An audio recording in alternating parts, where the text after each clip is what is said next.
जय भीम साथियों। आखिर कैसे हुई थी डॉक्टर भीमराव अंबेडकर की मौत? आप यह सुनकर चौंक जाएंगे कि जिस महापुरुष ने देश का संविधान बनाया, उससे जुड़ी कोई भी जानकारी भारत सरकार के पास नहीं है। सुनने में यह भले ही अजीब लगे, मगर यह सच है कि भारत सरकार के पास इस बात की जानकारी नहीं है कि संविधान निर्माता डॉक्टर भीमराव अंबेडकर की मौत कैसे हुई थी। डॉक्टर अंबेडकर जी दलितों के एक लोकप्रिय नेता थे। संविधान निर्माण में उनकी प्रतिभा को देखकर विरोधी लोग भी हैरान रह गए और वह सभी लोग भी अंबेडकर जी का समर्थन करने लगे। डॉक्टर भीमराव अंबेडकर जी और जवाहरलाल नेहरू के बीच कुछ विषयों पर विचार नहीं मिलते थे, परंतु जवाहरलाल जी ने उनकी प्रतिभा को समझते हुए ही भारत का प्रथम कानून मंत्री बनाया था। अंबेडकर जी की मृत्यु के विषय में सूचना अधिकार के अंतर्गत आरटीआई दायर की गई थी। आरटीआई डॉक्टर भीमराव अंबेडकर की मौत कैसे और किस स्थान पर हुई थी? प्रश्न नंबर 2, क्या मृत्यु उपरांत उनका पोस्टमार्टम कराया गया था? यदि पोस्टमार्टम हुआ है तो पोस्टमार्टम रिपोर्ट की एक प्रति प्रदान की जाए। प्रश्न नंबर 3, डॉक्टर भीमराव अंबेडकर जी की मृत्यु प्राकृतिक थी या फिर हत्या? राष्ट्रपति सचिवालय ने इस आवेदन को गृह मंत्रालय के पास भेज दिया। गृह मंत्रालय ने कहा कि डॉक्टर अंबेडकर की मृत्यु और संबंधित पहलुओं के बारे में मांगी गई जानकारी मंत्रालय के किसी भी विभाग, प्रभाग और इकाई में उपलब्ध नहीं है। गृह मंत्रालय ने आगे के शब्दों में कहा कि यह विचार किया गया है कि इसकी जानकारी सामाजिक न्याय एवं अधिकारिता मंत्रालय के पास हो सकती है, इसलिए आपका आवेदन सामाजिक न्याय एवं अधिकारिता मंत्रालय के पास भेज दिया गया है। कुछ दिन के बाद सामाजिक न्याय एवं अधिकारिता मंत्रालय ने उत्तर दिया कि हमारे पास इसकी कोई जानकारी नहीं है।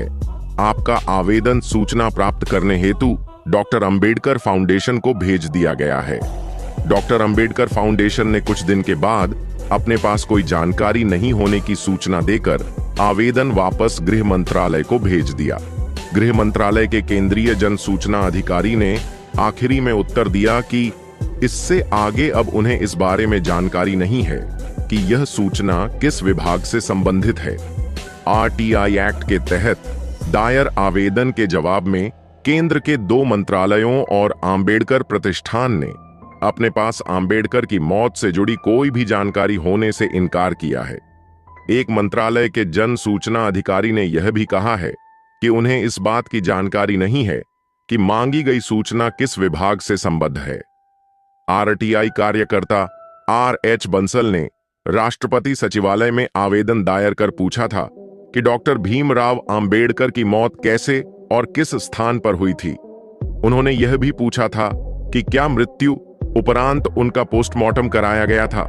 पोस्टमार्टम की स्थिति में उन्होंने रिपोर्ट की एक प्रति मांगी थी। आवेदन में यह भी पूछा गया था कि संविधान निर्माता की मृत्यु प्राकृतिक थी या फिर हत्या। उनकी मौत किस तारीख को हुई थी? क्या किसी आयोग या समिति ने उनकी मौत की जांच की थी? राष्ट्रपति सचिवालय ने यह आवेदन गृह मंत्रालय के पास भेज दिया, जिस पर गृह मंत्रालय द्वारा आवेदक को दी गई सूचना में कहा गया है कि डॉक्टर अंबेडकर की मृत्यु और संबंधित पहलुओं के बारे में मांगी गई जानकारी मंत्रालय के किसी भी विभाग, प्रभाग और इकाई में उपलब्ध नहीं है। कुछ लोग बाबा साहब की मौत का कारण डायबिटीज बताते हैं, तो कुछ साजिश द्वारा कुछ लोग अंबेडकर की मौत स्वाभाविक मानते हैं, तो कुछ हत्या भी। लेकिन सरकार डॉक्टर भीमराव की मौत को रहस्य बनाकर भुलाना चाहती है। लेकिन हमें आरटीआई राइट टू इंफॉर्मेशन के अनुसार अधिकार है कि हम किसी भी सूचना के बारे में सरकार से पूछताछ कर सकते। इसलिए हमें जानना है कि बाबा साहब की मौत कैसे हुई थी। मौत प्राकृतिक थी या हत्या? डॉक्टर अंबेडकर को शुगर का मर्ज था। उस वक्त तक शुगर का आधुनिक इलाज नहीं था। शुगर कंट्रोल के लिए उन्हें इंसुलिन के इंजेक्शन लगाए जाते थे। ये इंजेक्शन उनकी पत्नी सविता कबीर लगाती थी।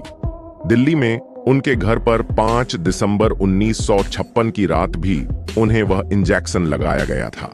6 दिसंबर की सुबह वह मृत पाए गए। उस वक्त के लोगों ने अनुमान लगाया कि उनकी पत्नी ने, जो कि ब्राह्मण थी, जानबूझकर उन्हें जहरीले इंजेक्शन से डॉक्टर अंबेडकर को मार डाला। बाद में यह धारणा गलत साबित हुई। उनकी पत्नी सविता कबीर आगे भी अपने पति के प्रति समर्पित रही, उनके विचारों व उनके साहित्य पर सामाजिक कार्य करती रही। पर अभी भी मेरे जैसे लोग यह मानते हैं कि सविता कबीर ने, जो कोई डॉक्टर नहीं थी पर जो शादी से पहले नर्स का कार्य करती रही थी, ने इस आशा से कि उनके पति पूरी तरह जल्दी ठीक हो जाएं, उन्हें इंसुलिन का डबल डोज लगा दिया था। इसी से डॉक्टर अंबेडकर की मृत्यु हुई। डॉक्टर अंबेडकर की मृत्यु के बाद पंडित सोहनलाल शास्त्री, जो हिंदी विभाग में अधिकारी थे और डॉक्टर अंबेडकर के पक्के अनुयायी थे, नेहरू से शिकायत की थी कि डॉक्टर अंबेडकर के शरीर का पोस्टमार्टम कर उनकी मृत्यु का पता लगाया जाए। मुझे पूरा शक है उनको मारने में उनकी पत्नी का रोल है। तब नेहरू जी ने समझा दिया था कि इस तरह की बातें ना करो, अन्यथा भारी दंगा भड़क सकता है। फिर सरकार ने सरकारी इंतजाम से डॉक्टर अंबेडकर का शव बंबई पहुंचाकर एक बीच पर दफनवा दिया था, जो आज चैत्य भूमि के नाम से जानी जाती है। अंबेडकर अनुयायियों के लिए चैत्य भूमि सबसे बड़ा तीर्थ है। 1950 में उनकी पहली प्रतिमा कोल्हापुर शहर में बनाई गई थी। Doctor B.R. आम्बेडकर एकमात्र भारतीय हैं जिनकी प्रतिमा लंदन संग्रहालय में कार्ल मार्क्स के साथ लगी हुई है। भारतीय तिरंगे पर अशोक चक्र को जगह देने का श्रेय डॉक्टर B.R. आम्बेडकर को ही जाता है। उनकी पुस्तक waiting for a visa Columbia विश्वविद्यालय में एक पाठ्य पुस्तक है। दुनिया भर में किसी भी नेता के नाम पर सबसे अधिक गाने और किताबें डॉक्टर B.R. आम्बेडकर के नाम पर लिखी गई हैं। दुनिया भर में बुद्ध की सभी प्रतिमाओं और चित्रों में बुद्ध की आंखें बंद हैं, लेकिन डॉक्टर B.R. आम्बेडकर ने बुद्ध की पहली पेंटिंग बनाई जिसमें बुद्ध की आंखें खुली थीं। आम्बेडकर ने 6 दिसंबर 1956 को नई दिल्ली में अपनी अंतिम सांस ली, जहां उन्हें बौद्ध अंतिम संस्कार दिया गया था। 1990 में आम्बेडकर को मरणोपरांत भारत के सर्वोच्च नागरिक पुरस्कार भारत रत्न से सम्मानित किया गया था। डॉक्टर आम्बेडकर ने कहा था कि यदि नई दुनिया पुरानी दुनिया से भिन्न है तो नई दुनिया को पुरानी दुनिया से अधिक धर्म की जरूरत है।